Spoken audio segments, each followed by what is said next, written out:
Hello and welcome to Newswire. I'm Ayza Omar. The situation in Indian-occupied Kashmir has reached its 24th day of what is being seen as a complete lockdown, curfew, and a communication blackout. The situation hasn't improved in these past 3 weeks. If anything, the plight of the Kashmiris has worsened. Doctors in Srinagar pleading for life-saving medicines for critically ill patients needing chemotherapy, dialysis, are being whisked away by Indian authorities, and now there is no information on their whereabouts.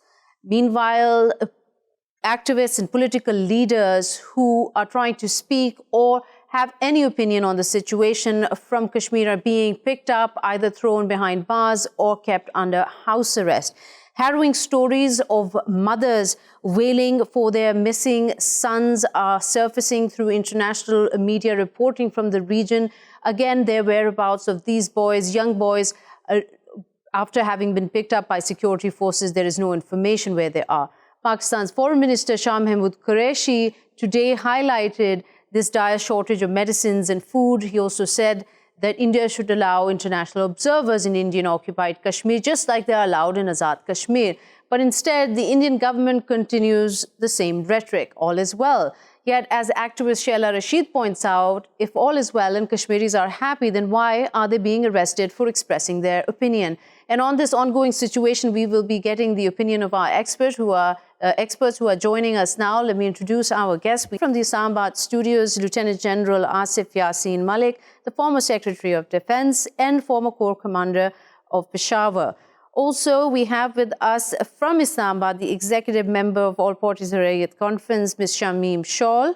And from Victoria, Australia, we have Australian political scientist and author, Dr. Snedden. Thank you so much, all three of you, for taking out the time and speaking to us here. If I could start with you, Lieutenant General, about the recent comments made by the Foreign Minister of Pakistan on allowing the international peacekeeping forces or observers to enter Indian-occupied Kashmir, is an issue that has been a bit of a debate always with India, that there is no need. Is this something you think is going to be noticed or picked up now that there are huge concerns of a humanitarian crisis there?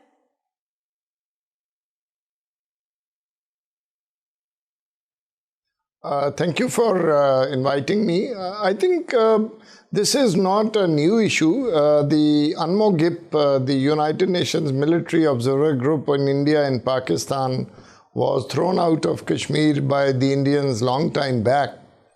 And the very benign attitude of the United Nations on that issue was really alarming at that point in time.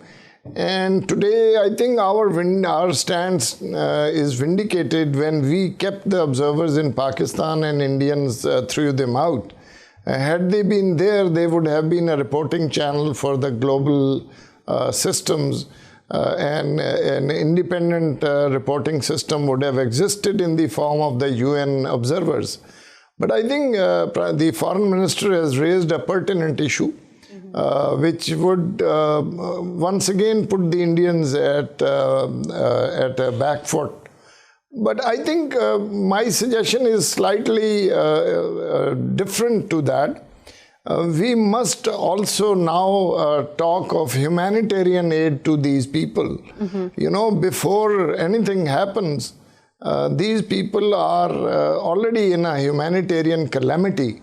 And the United Nations should, shun politics and go for the relief of these poor sufferers who've been overall suffering for over 10 years, but now for the last so many days, they are without medical support, they are without any, food, water, all the essentials of life are missing.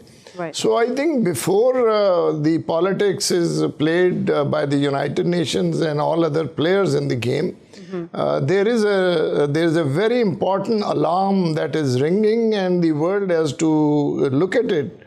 That is the humanitarian crisis. And the United Nations, if it is worth its name, should come forward with a humanitarian relief package in which Pakistan can play a major role, being sitting across the border. Right, but also, Lieutenant General, there has been a dire warning issued by the organization, the Genocide Watch, and twice, in fact, and their very purpose of existence is to look out for conflict zones, for regions that are under threat of a genocide. It's a big concern of, obviously, on the world stage, if a genocide takes place in this day and age, right under the watch of the UN. The de facto genocide is already taking place. I think the genocide was, has been over nearly 100,000 people have been killed without any trial or jury. So therefore, the genocide is already happening. There have been mass graves found. Women have been raped, and in fact, the ethnic cleansing has started with the influx of large number of RSS militants carrying swords, daggers, and weapons to finish this Muslim population of Kashmir. That is why the 370 was abrogated by the Indians. So the alarms are as good as the paper on which they are written, unless something concrete happens, some action takes place. I am afraid the leadership in the world is talking of a nuclear holocaust, all right. But they are not talking of the suffering of the Kashmiri people. At least all the statements by the world leaders, they are all worried about a nuclear war between India and Pakistan. Which and I don't hear words should about be also. the But let's also get an update from our guest, Ms. Shawl. Give us an idea about the situation as it evolves. You're part of the APHC. When Sheila Rashid, a co-founder of the recently launched mainstream party in Jammu and Kashmir, she came out and said that the situation was such that the army has tortured detainees in Kashmir and then relayed the screams by local loudspeakers in the local mosque to intimidate locals, which obviously the Indian army has denied. Can you give your comments on this statement? The international channels, the English channels, to reach to the audience who are outside Pakistan and outside India. The situation is very bad, as described by the, General Malik. But if I will say that what we received from our sources is that the situation of women at home is very, very difficult. We have received the message that more than 1,000 women who were supposed to be in the hospitals for their deliveries were not able to go, and they lost their children, and the miscarriages has happened, and those who have been recommended for the C-section, there are more than 2,000 in the cities, around the city, not in the South Kashmir or in the North Kashmir.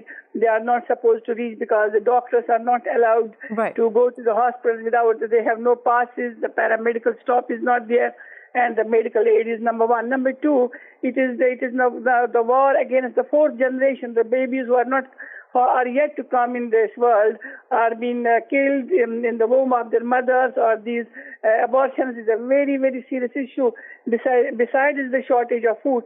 But Ms. Shawl, when the government of India comes out and says that the situation is totally fine and it is actually for their benefit and their security because there are militant miscreants amongst the population of Jammu and Kashmir, that we are having this heavy security in the region. When the government comes out and says this, and from your contacts with the APHC, what is your understanding of the ground situation there as opposed to what the Indian government portrays? The ground situation is very different, totally different, as you have heard that different Indian parliamentarians, Communist Party, civil society, they try to reach to the people and they want to know the situation, but they said after when they were supposed to go back to India, not to stay in Kashmir, not to meet the people, not the leadership, or everybody is house arrested, and those who are inside their homes, they are under the curfew, they are not supposed to come out. Now they have chosen another way, that they are taking the young boys, 12, 13, 14 years old, even 8 years old, and they beat them outside their homes, and then when they cry on the loudspeakers, and they are not only irritating but making the people to come out, and then they use the tear gas. So the situation continues to get worse, and the reporting out, Ms. Shawl, as is confirming, are pretty much what we've been hearing from various op-eds written in international newspapers and also from newspapers coming out of India. For example, the story of the urologist, Dr. Salim, who was detained on Monday after speaking barely 10 minutes to the media in Srinagar, and how he was picked up by the security forces and whisked off, and his whereabouts are now unknown completely. Dr. Chris Snedden, coming to you, where does India stand in terms of the kind of image it has portrayed and regarding Jammu and Kashmir, and also calling itself the world's biggest democracy?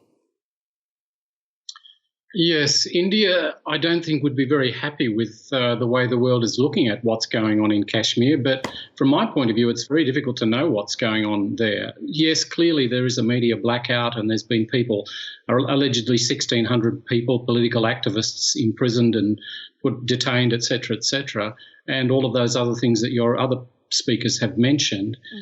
And that will impact negatively to some extent or another on India. But India will also say this is an internal affair. We're trying to deal with a major insurgency.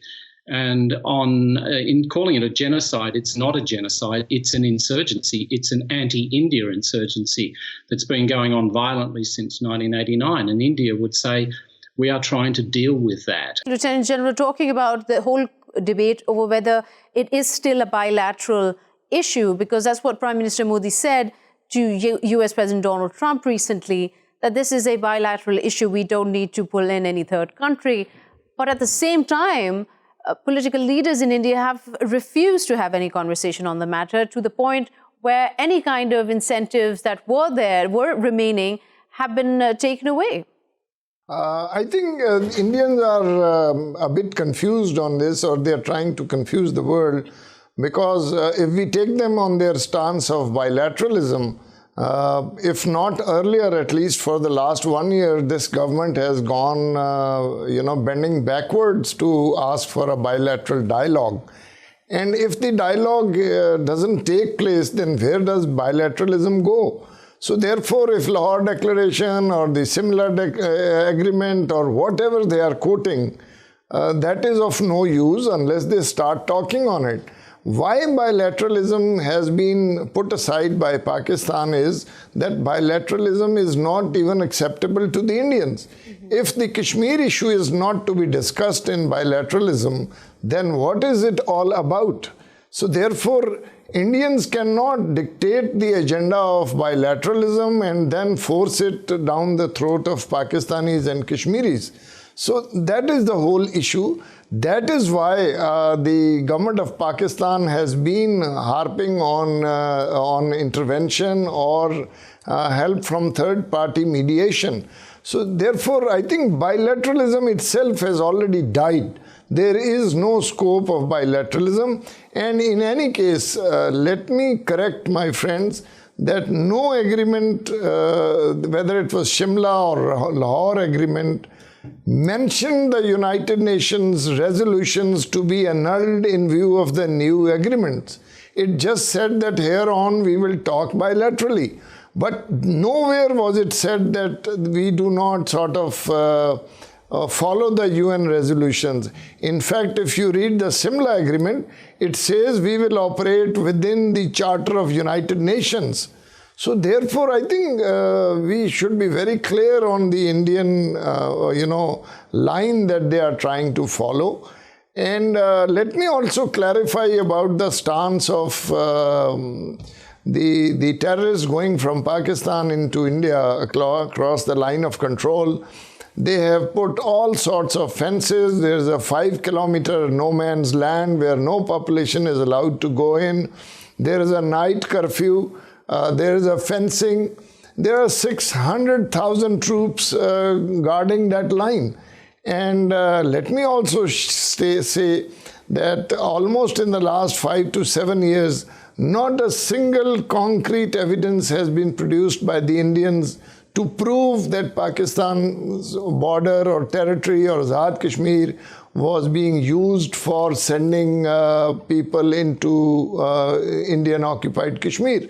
So I think that bogey has already died its death. There is no acceptance of this narrative of the Indians.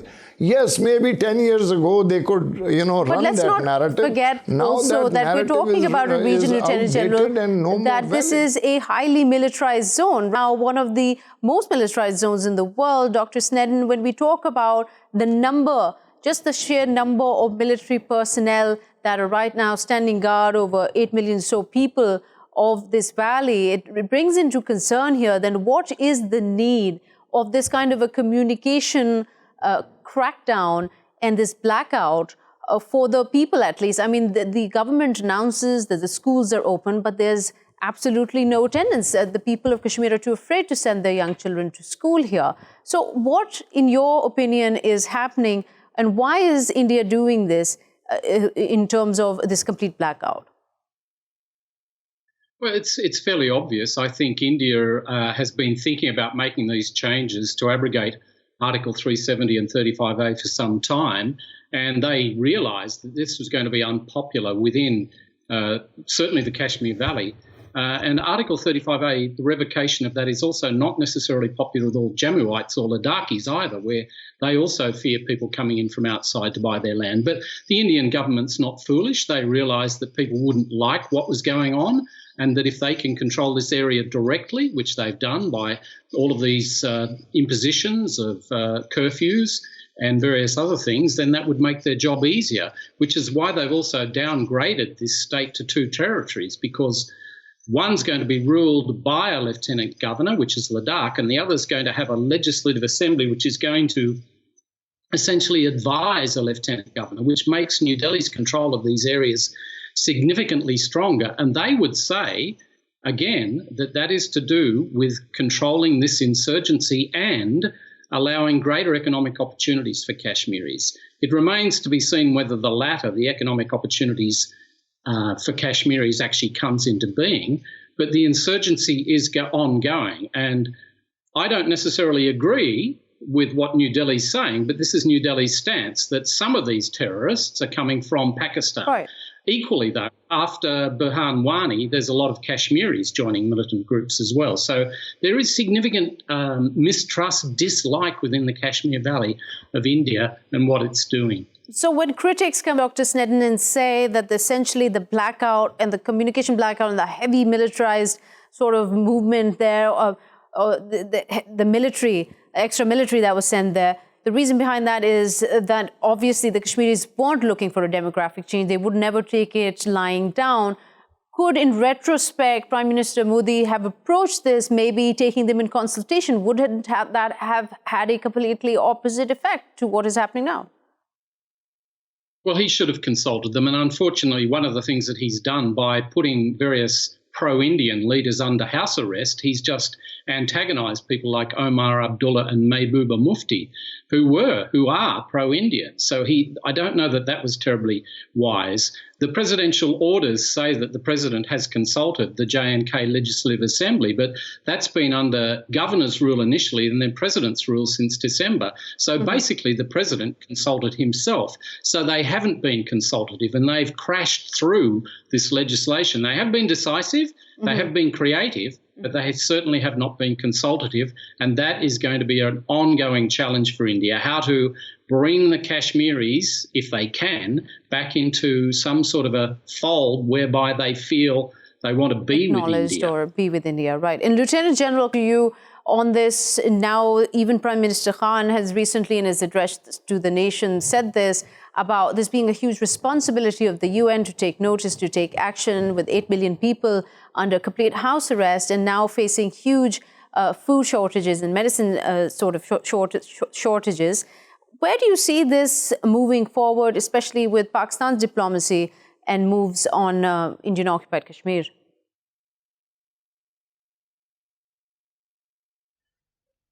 I think Pakistan has created a diplomatic, sort of a revolution in its own systems, because never before has been the Pakistani diplomacy so active and so heard and seen around the world. I think if we see the telephone calls that have been made by the Prime Minister and the Foreign Minister, it is unprecedented that in such a short time the global leaders have been connected to by the Pakistani government the Prime Minister himself.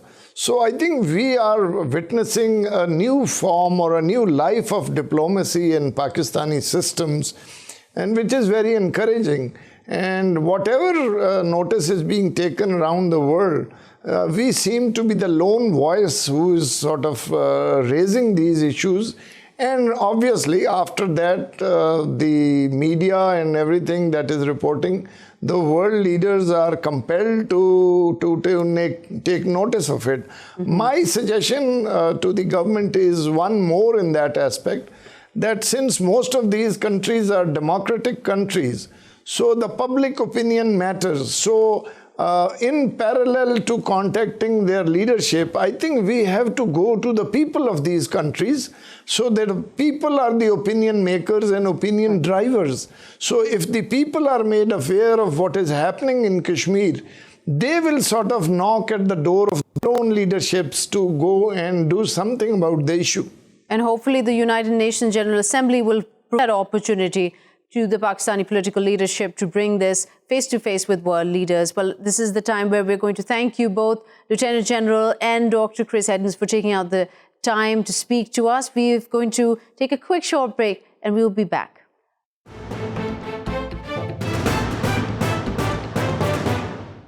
Welcome back. I'm Ayza Omar and you're watching Newswire. Now, Iraqi intelligence has announced that the 5 recent drone attacks on Iraqi paramilitary bases near the Syrian-Iraq border were launched from bases under the Syrian Democratic Forces control in North Syria.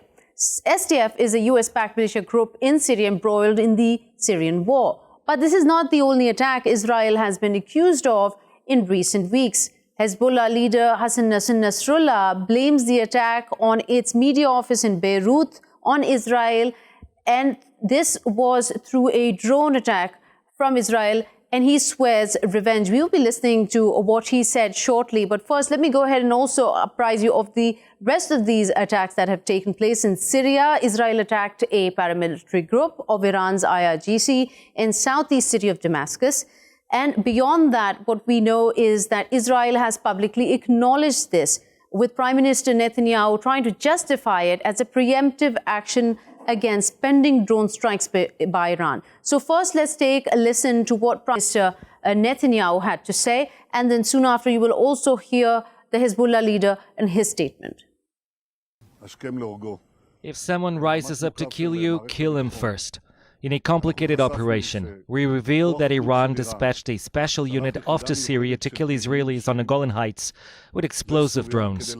I'd like to emphasize, this was an initiative of Iran, and we prevented serious attacks. We will expose any attempt by Iran to attack us and any Iranian effort to hide behind excuses. We will not tolerate aggressions against Israel from any country in the region.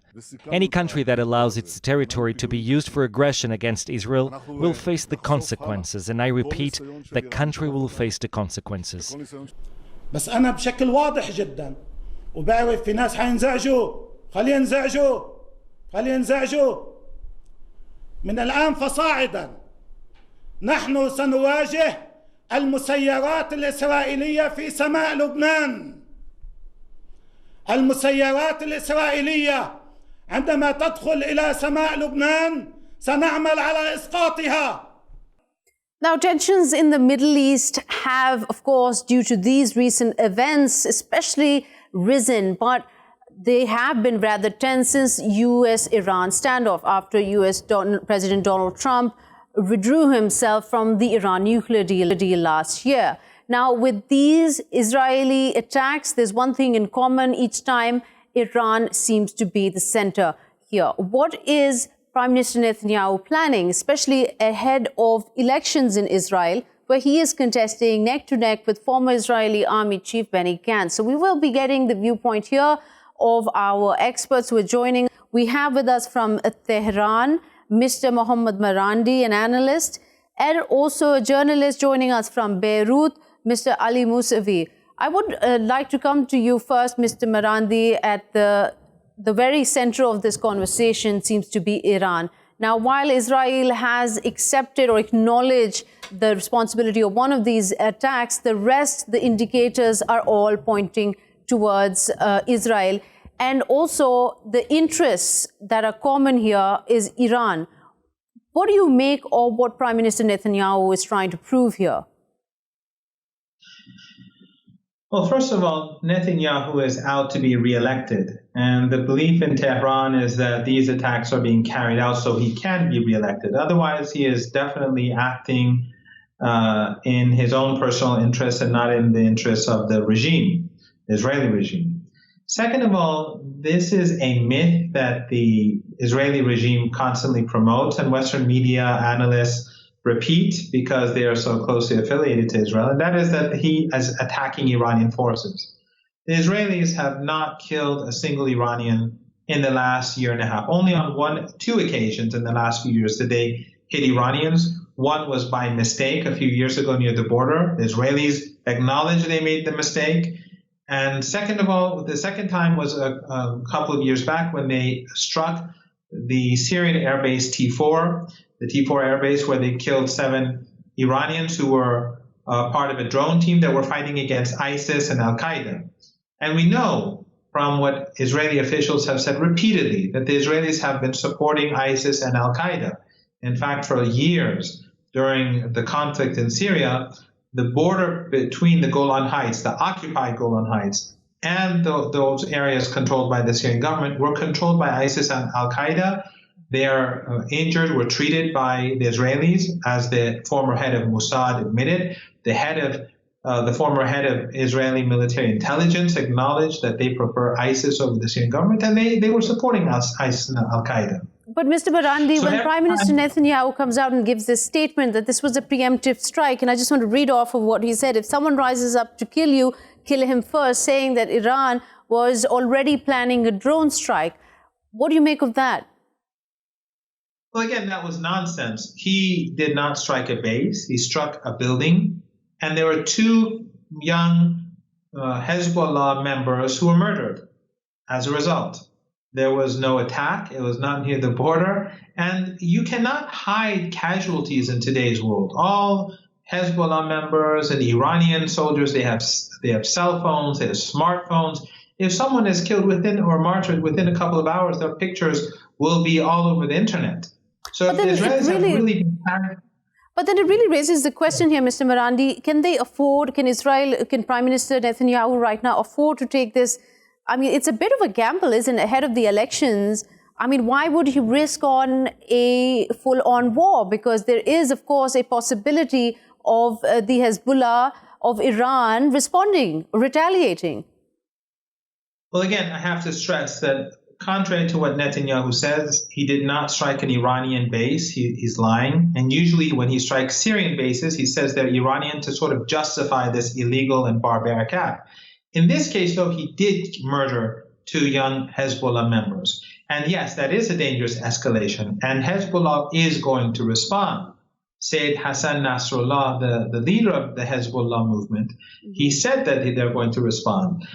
Netanyahu leaves Hezbollah with no other alternative, because we know that if the Israeli regime is not punished, that they will do this again and again. The only thing that keeps regimes like the American regime or the Israeli regime at bay is when they know that they're going to pay a price. So in this case, Netanyahu gambled. He is doing this to get reelected. He is not doing this for the Israeli people. And the reason why he needs to get reelected is because if he is not elected, he will go to jail, because he and his wife are facing corruption charges, very serious corruption charges.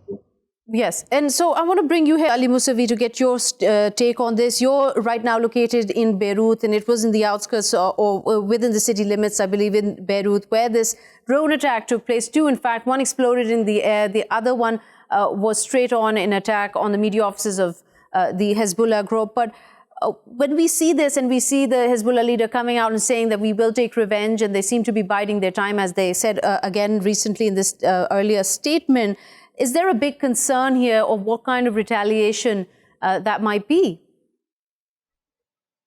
Well, there's not much of a concern. The concern here in the city of Beirut and its southern suburb is that such attacks could happen more frequently. These are densely populated areas with hundreds of thousands living in a very small residential neighborhoods. So any future attacks could result in tens of deaths minimum. So people fear such drone attacks. So the response is something a lot of people in Lebanon, in South Lebanon, we've seen it from the president, prime minister, the army general in Lebanon have said that this is an aggression by Israel. They are taking this to the UN. They are it seems to be that it has united Lebanese factions who are usually at odds with each other politically. That's on one side. On the other side is that it is a dangerous escalation by the Israeli regime, that it's using drones to attack residential areas. And this, if this not, as Hezbollah Secretary General said, that if they do not post up to this, it will escalate further and further. What they have attacked is the media center, as you've mentioned. They did not attack anything significant, any military base or anything that would damage Hezbollah's capabilities in any way.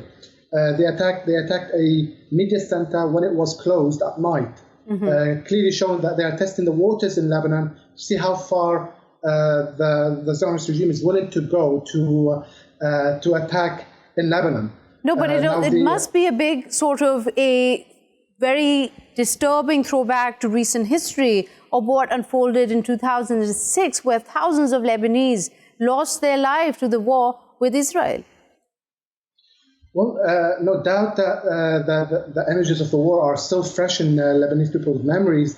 However, they have lived through Israeli occupation and through Israeli aggression, such as the 2006 war, and they're not willing to accept that.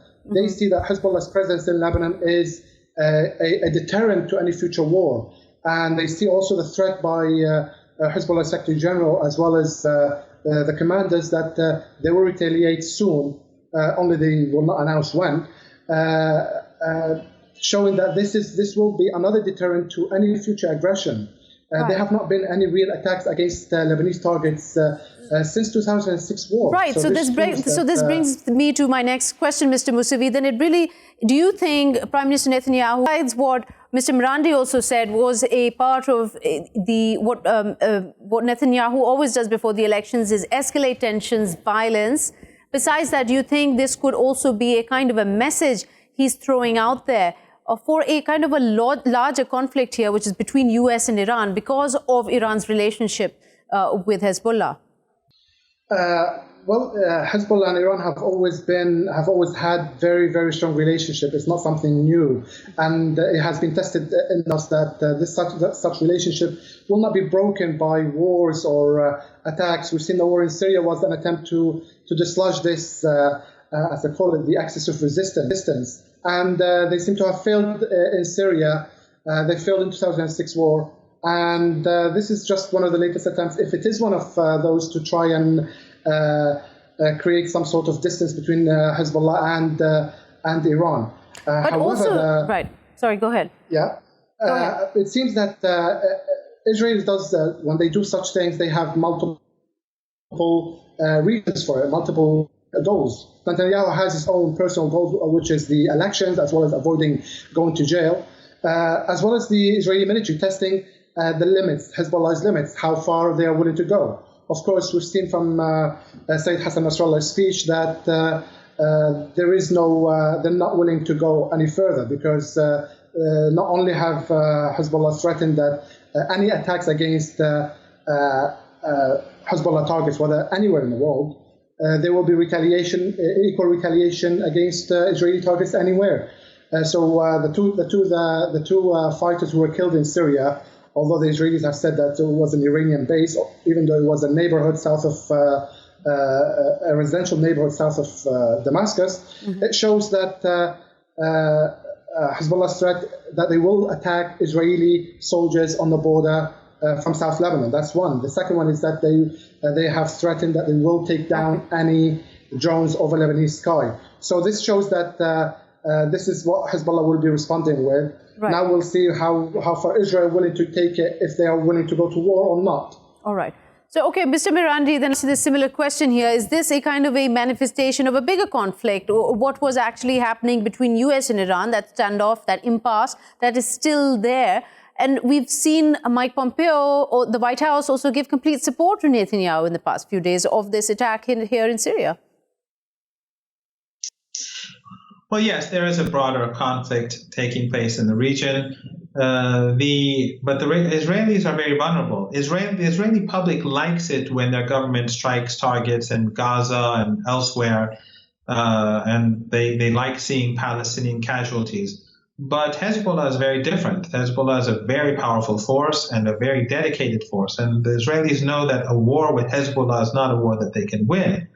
So Netanyahu has taken a very major risk by carrying out this attack because Hezbollah is going to retaliate. In fact, that is the problem that the United States has with Iran too. The Americans like to escalate with Iran, but they've seen Iran to be different from other countries. When the Americans fly over Iranian airspace, the Iranians shoot down their $200 million drone, which costs twice the amount as an F-35.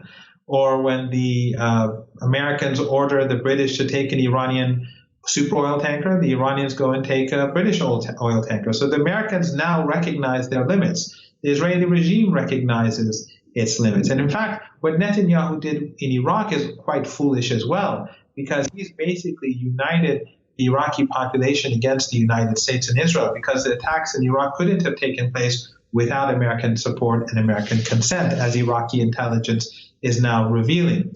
So the Americans, by pushing this escalation further, are pushing their own allies closer towards a cliff. So the Americans want to be very cautious here. That's why they're not engaging in war with Iran, because it's not a war that they can win.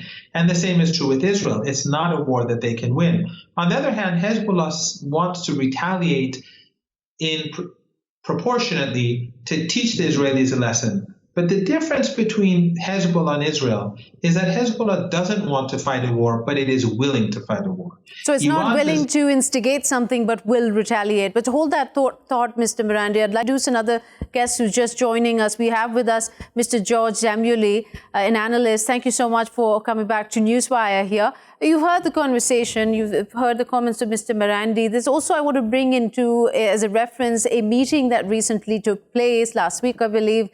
It was reported by, I believe, the Wall Street Journal about a secret meeting brokered by the US between UAE and Israel about these concerns of what was being done about Iran.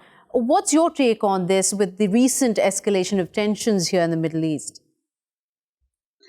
Well, I think that Israel is very anxious about President Trump. It doesn't really trust President Trump wholly. Although President Trump has indeed been more accommodating to Israel's desires than any predecessor, whether it's the Golan Heights, whether it's moving the embassy.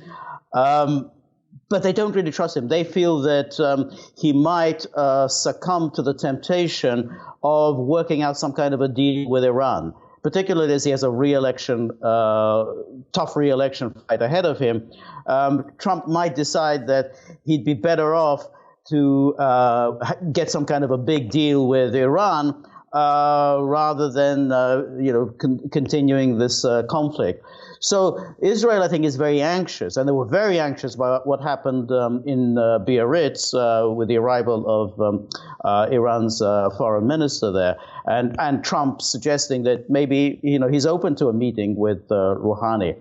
So Israel will do everything in its power to stamp this down, to destroy any talk of a grand bargain with Iran, any kind of negotiations with Iran. And I think that explains the sudden attacks over the weekend. Because the moment Israel attacks, the whole Israel lobby propaganda machine goes into operation. Here are our loyal allies. Iran is the #1 terrorist state in the world. And right away, there's just no possibility of any kind of negotiated outcome. But Mr. Szamuely, also, it's an interesting point you raised, especially about the G7. The timing couldn't have been more obvious. is even if President Trump came out and said in the G7 that while he knew about the Foreign Minister Jawad Zarif visiting, it was too soon to meet. So President Trump, is it true, in your opinion? How do you see this when critics and analysts say he's hesitating when it comes to Iran, also because of the proxies that are present, that Iran has in the Middle East, and now you see Israel attacking these very sort of allies of Iran in these three different incidents in the past 48 hours? Yes, yes.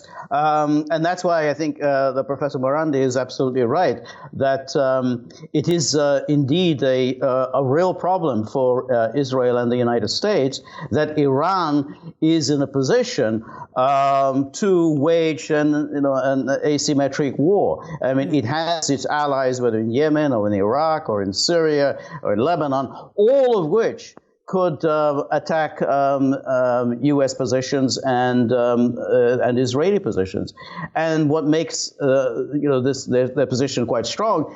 So therefore, Iran is able to wage a kind of asymmetric war while maintaining a certain measure of plausible deniability. They'll say, well, we weren't responsible. Somebody else was responsible. So Iran's position is very strong. This isn't 1979, 1980, when the United States thought that they could win easily and knock out the Ayatollahs from Tehran. I mean, Iran has been very skillful. It has many allies. It has powerful friends in the region. Iran just cannot be defeated now. Right. It's also how would you see it also in terms of the elections that are about to take place in September? Prime Minister Netanyahu, according to polls, is right behind the former Army Chief Benny Gantz. Mm-hmm. Well, I think Netanyahu is also, it's in his interest to escalate tensions. I think that's for him. This is his ticket to electoral victory. He has always been the super hawk, the tough guy, but he's also somebody who's actually, for all these nasty attacks, for all his bluster, he's actually quite shrewd about avoiding direct wars. So he doesn't want to get Israel into a very nasty war, as in 2006. Okay. Sorry to cut you there. Very quickly, Mr. Marandi, we just got 30 seconds left. I just want to get your take on this recent move, after this recent move by Israel, whether it is trying to weaken the proxies and sending that message across to the U.S. about Iran and weakening the proxies or their allies. What is the way forward? How would Iran respond to this now? Well, your previous guest was absolutely correct, and I think this is an important distinction to be made. These are not proxies; these are Iran's allies, and that's what makes them so powerful. Iran is not the United States, where they give out checks to mercenaries. These are people but there's a big concern of this escalating tension, these allies, by attacking them. I mean, is Iran's going to sit and wait this out or to kind of send a message across to Washington, D.C.? Well, the Hezbollah will definitely respond because Hezbollah knows that if it does not respond, the Israeli regime will carry out further attacks in the future. They will go on and on again and make them more extensive. So Hezbollah has to stop. And if Iran, as we saw when they took the Iranian tanker, when they violated Iranian airspace, the Iranians responded very firmly and swiftly. Okay. So I think the Americans are beginning to learn their limits, and so are the Israelis. Marandi, there's so much. Also, Mr. Musawi, who was giving us his update from Beirut, and Mr. Szamuely, of course. Thank you for taking out the time speaking to us. We've run out of time here on the show. We will see you next week. Till then, goodbye.